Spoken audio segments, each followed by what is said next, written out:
Ženy chtějí muže, který je empatický, naslouchá, tvoří, vaří, stará se o rodinu a zároveň je empatický, je pevný, vydělává, ví, co chce a nikdy se nevzdá.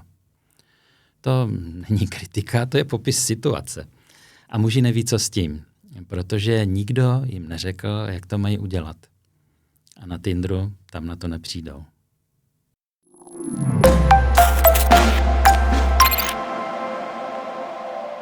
Nejsem guru. Podcast o životě, vztazích a osobním rozvoji. Ženy chcú od mužov, aby boli ženy. Aby boli presne, aby boli empatickí, aby sa zaujímali o naše pocity, aby nám vedeli ideálne čítať myšlienky, aby proste doma navarili, aby sa postarali, ale vlastne zároveň oni nemôžu prestať byť mužmi. Oni musia doniesť proste peniaze, musia pracovať a my sme pekné kvetinky plynúce s našou životnou energiou. A teraz to strašne preháňam, hej? Ale je to tak, akože práve ako ženy spravili obrovský krok k tomu, že sa zaujímajú o seba, o svoje pocity, o to svoje mentálne zdravie, o to svoje vnútro, ktoré si myslím, že kedysi nebolo až tak v popredí, ako je teraz, minimálne čo ja vnímam napríklad na mojich rodičoch. Tak vlastne to isté chcú od mužov, lebo že však všetci sme ľudia, všetci máme rovnaké schopnosti. Ale podľa mňa muži nemajú rovnaké schopnosti ako ženy. No, tak to je třeba téma, se kterým já hodně pracuju, jo. A je to samozřejmě blbost, jo. Jako ženy mají být ženy a muži mají být muži. A problém je v tom, že když chce mít žena empatického, komunikativního muže, který vyplní každé její přání, tak na to si musí najít kámošku. A protože ono to chvilku může fungovat, ale tu ženu potom ten chlap přestane bavit. A přestane tam fungovat ta chemie, ta jiskra, té jinakosti. A to, co já říkám, je, že muž má být jasný, pevný a laskavý. Ale ta jasnost znamená, že říká to, co si myslí. To znamená, říká i věci, které můžou být té ženě nepříjemný. Možná ji můžou i trochu zraňovat, ale to zranění není ve smyslu, jako že ta žena je zraněná, ale že se prostě dotkl nějakých jejich problémů, který si táhne z dětství, nějakých jejich traumat. Ale když to tam ten muž vidí, tak to prostě řekne. Pevný znamená, že to, co říká, to taky dělá. Jo? Dost často dostávám třeba otázku od žen, jak já poznám, že to je ten pravej. No tak první věc, na kterou by se ta žena měla zaměřit, je, že, a to už hned od toho prvního rande vlastně, jestli to, co říká, taky dělá. Jo? Jestli, když řekne, sejdeme se v 6, tak tam je v 6. Jestli říká, že má nějaký cíl, nějakou vizi, nějaký plán, tak o tom jenom nemluví, ale taky každý den dělá něco pro to, aby se v naplnění toho plánu, cíle nebo vize posunul. A to všechno je zabalené do laskavosti. To znamená, pokud říká to, co si myslí, tak to ale nedělá z toho důvodu, že chce zraňovat, ale z toho, že potřebuje vyjasnit ty věci. A to všechno ale znamená, že když ta žena říká, že se chce o muže opřít, což ty ženy jako říkají, já bych se o něj chtěla opřít, tak to znamená, že prostě nebude kam vítr, kam tam plášť. Jo? Nebude dělat to, co ta žena hned si jako vymyslí, tak on to hned udělá. Protože má být pevnej. Musí mu ty věci, které dělají, dávat smysl. A když mu něco smysl nedává, tak to prostě laskavě té ženě sdělí, ale neudělá to.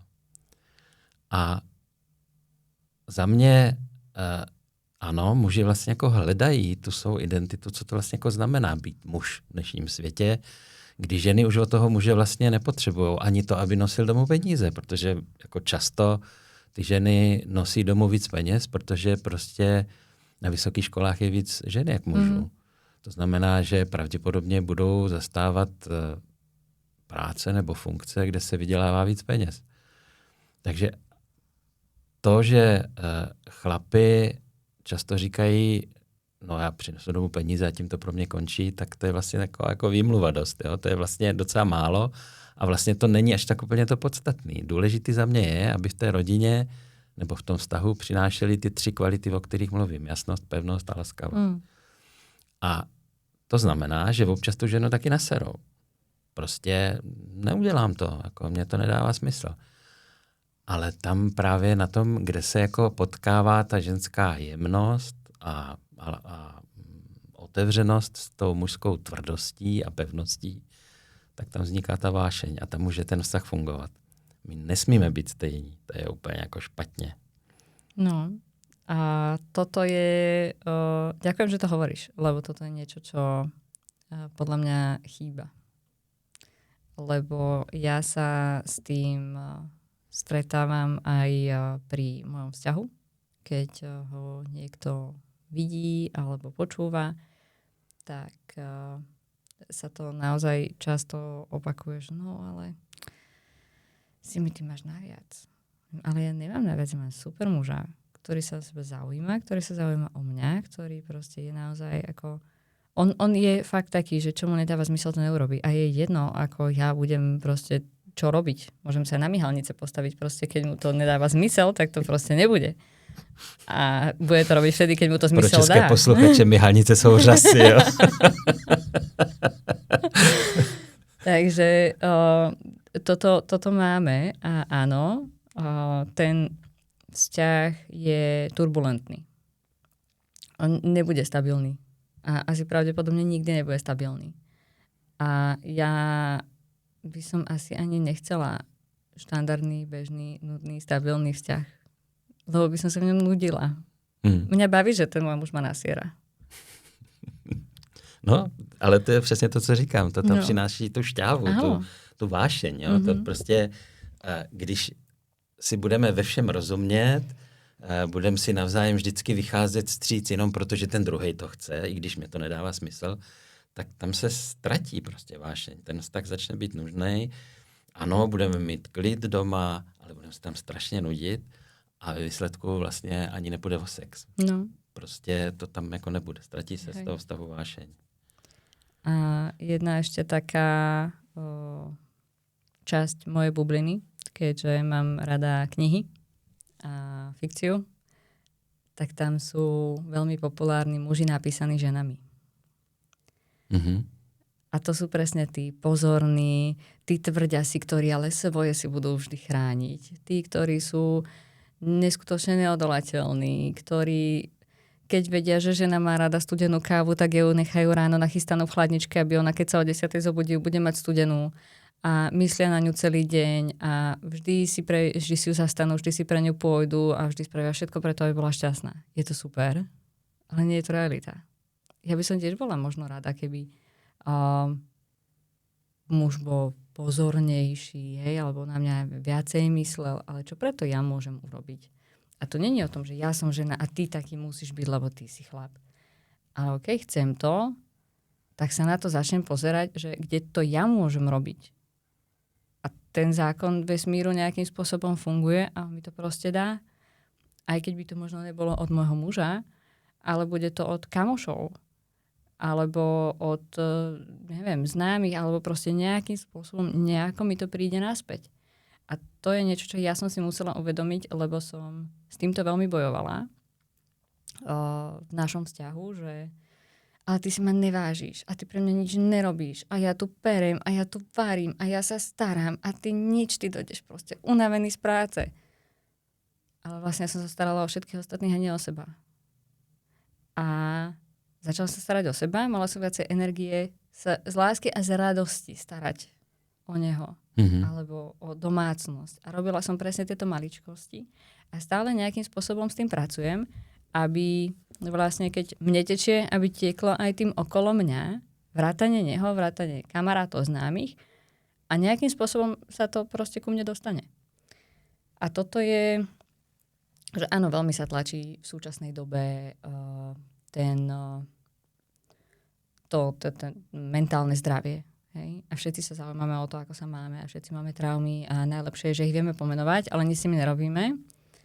To je tiež ako vec, ktorá mne sa nožík vo vačku otvára, lebo všetci, ktorí raz videli Instagramové video alebo ktorí aj možno chodili na nejaké terapie, vedia povedať, mám traumu z mami, mám traumu z otca, mám traumu z detka, lebo sa toto stalo Ale to nekončí tým, že tú traumu pomenujem a viem o nej. A s tou pomenovanou traumou idem do toho vzťahu a budem tam vyčítať, no ale ty si ma zranil, lebo ty vieš, že ja mám traumu. No, já to znám hodně z těch mužských skupin a mužských kruhů, kde to nakonec skončí u toho, že za to, že nejsme dost muží, můžou naše matky. Mm-hmm. A to mě jako fakt strašně vytáčí, protože za A matky nevychovají z kluku muže, to musí zase vždycky udělat muži. A za B ono je důležitý samozřejmě v tom svým seberozvoji hledat ty traumata nebo to, co prostě potřebuji vylepšit, ale v jednom okamžiku je potřeba říct dost a začít ten život jako fakt žít. Jo? A nevymlouvat se furt na to, že matka cosi a otec cosi a kde si cosi a chodí z jedné terapie na druhou, ale vlastně žádný výsledek to nemá. To vlastně, já třeba teda, když někoho učím, tak říkám, no musíte převzít zodpovědnost za svou život. Nemůžete se vymlouvat na matku, na otce, na terapeuta, na partnera. Je to váš život. A vy si z něj musíte vzít to, co chcete a odstranit to, co v něm už nechcete. To za vás nikdo jiný neudělá. Ani nejlepší kouč, ani nejlepší terapeut. A dostáváme se ještě k jednomu tématu, který právě vidím hodně na těch sítích, že se snaží lidi vlastně jako přizpůsobovat tomu trendu, jako jak to vypadá. Mm-hmm. Jo, prostě musí to vypadat super, protože na tom Instagramu to vypadá super. Tak když někam jedeme jako dvojice na dovolenou, tak půl dne strávíme s tím, aby jsme si udělali pěknou fotku, kterou uděláme jako na Instač. Ale kde jako je ten život? Jo? Mně prostě připadá, že a to docela vidím u té generace dnešních, řekněme, lidí kolem 30, že prostě důležitý je, jak to vypadá, ne jaký to vlastně je ve skutečnosti. Áno. A toto je niečo, čo vnímam, že od mojej generácie vyššie ide. A my sme v podstate takí tí prví, ktorí toto zažívajú a myslím si, že tí rodičia úplne naši na to neboli pripravení, že toto je akoby navyše vec, ktorú treba spravovať, na ktorú som nebol ready, lebo proste tie sociálne siete vznikli. A vtipný fakt, ľudia, ktorí sú viac a viac pohľadaní, majú krajšie a krajšie fotky. Lebo sa snažia celý svet presvedčiť, že je to super a tým trošku upokojujú seba. A sociálne siete sú super vec, ktorá ale nie je nejakým spôsobom kontrolovaná.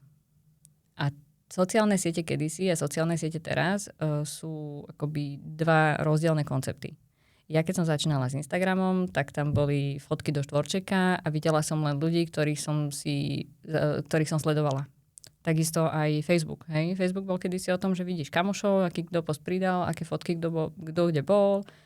A tak teraz tam máš reklamy, máš tam navrhované veci, máš tam ľudí, ktorých vlastne absolútne akoby nepoznáš, nevieš o nich nič. A podľa mňa ľudský mozog nie je stávaný na také množstvo informácií.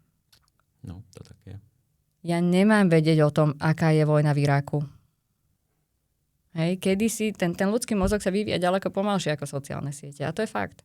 No, lidský mozek je stejný jako před 10 000 lety, kdy jsme pomalu znali akorát oheň. Hej. A vtedy, kedy vznikal ten náš ľudský mozog a tá doba, ktorú vlastne on akoby žije, koľko dní, týždňov, mesiacov trvalo, kým sa ti z najbližšieho mesta dostala proste nejaká správa.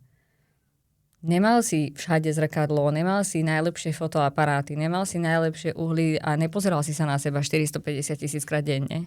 Videl si lyžičku alebo vodu alebo niečo a ten obraz tiež nebol úplne dokonalý.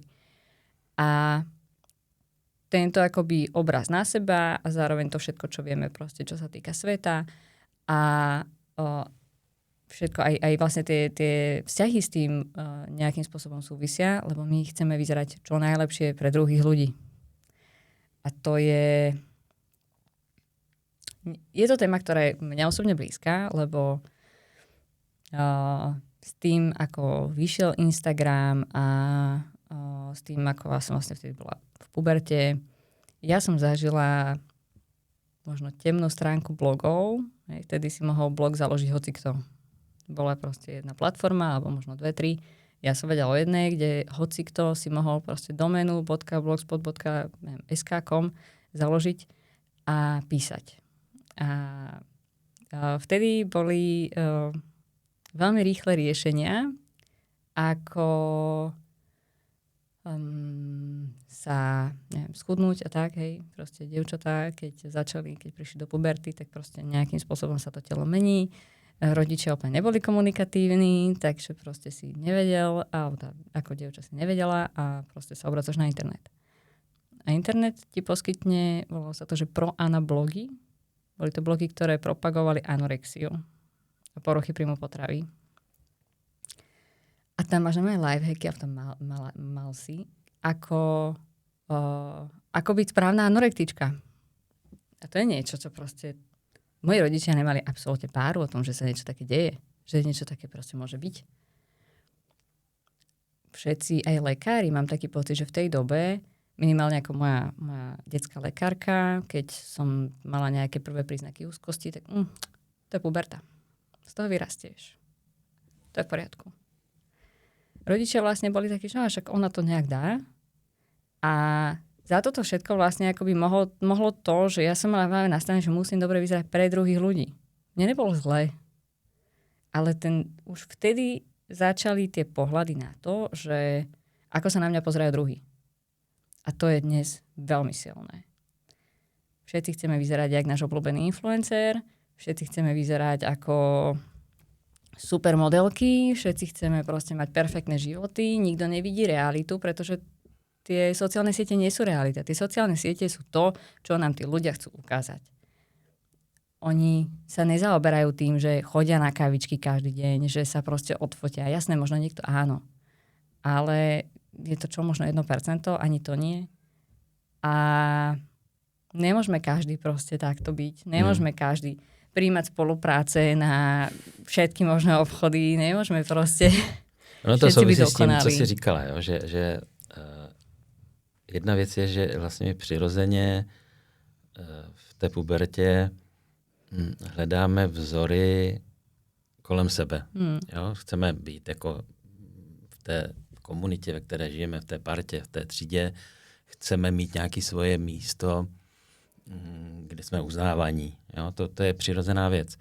Ale dřív to bylo tak, že vlastně jsem si jako vzory vybíral fakt lidi, vedle kterých jsme žili, že jo? V té rodině, ve volejbalovém oddíle a tak. A dneska fakt si vybíráme podle toho, co vidíme na tom Instagramu a to fakt není realita. Jo? To je ten problém.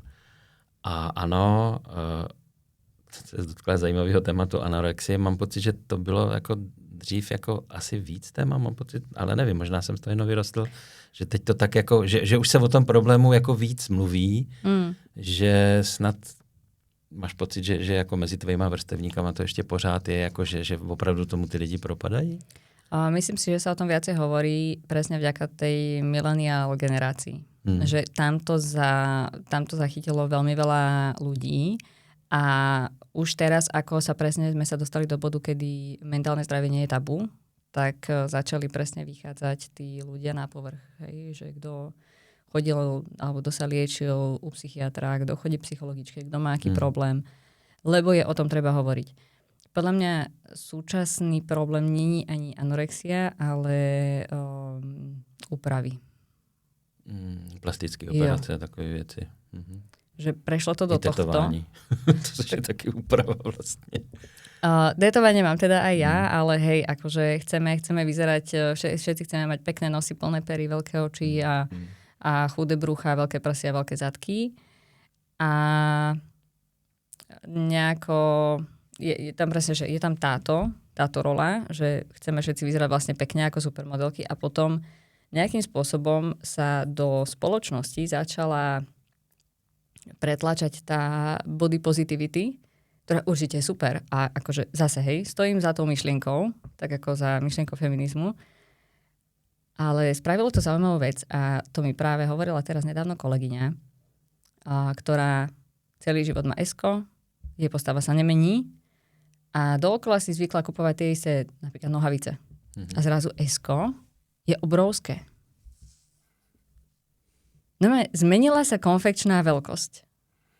Aha, jakože že se S-ko je vlastně jako větší. Áno. Jo. Takisto detské veľkosti.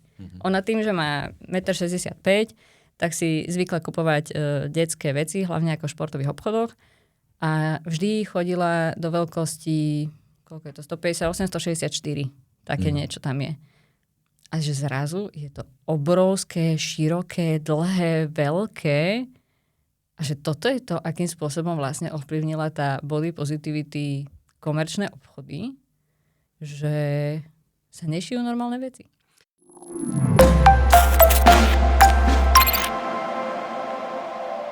Nejsem guru. Podcast o životě, vztazích a osobním rozvoji.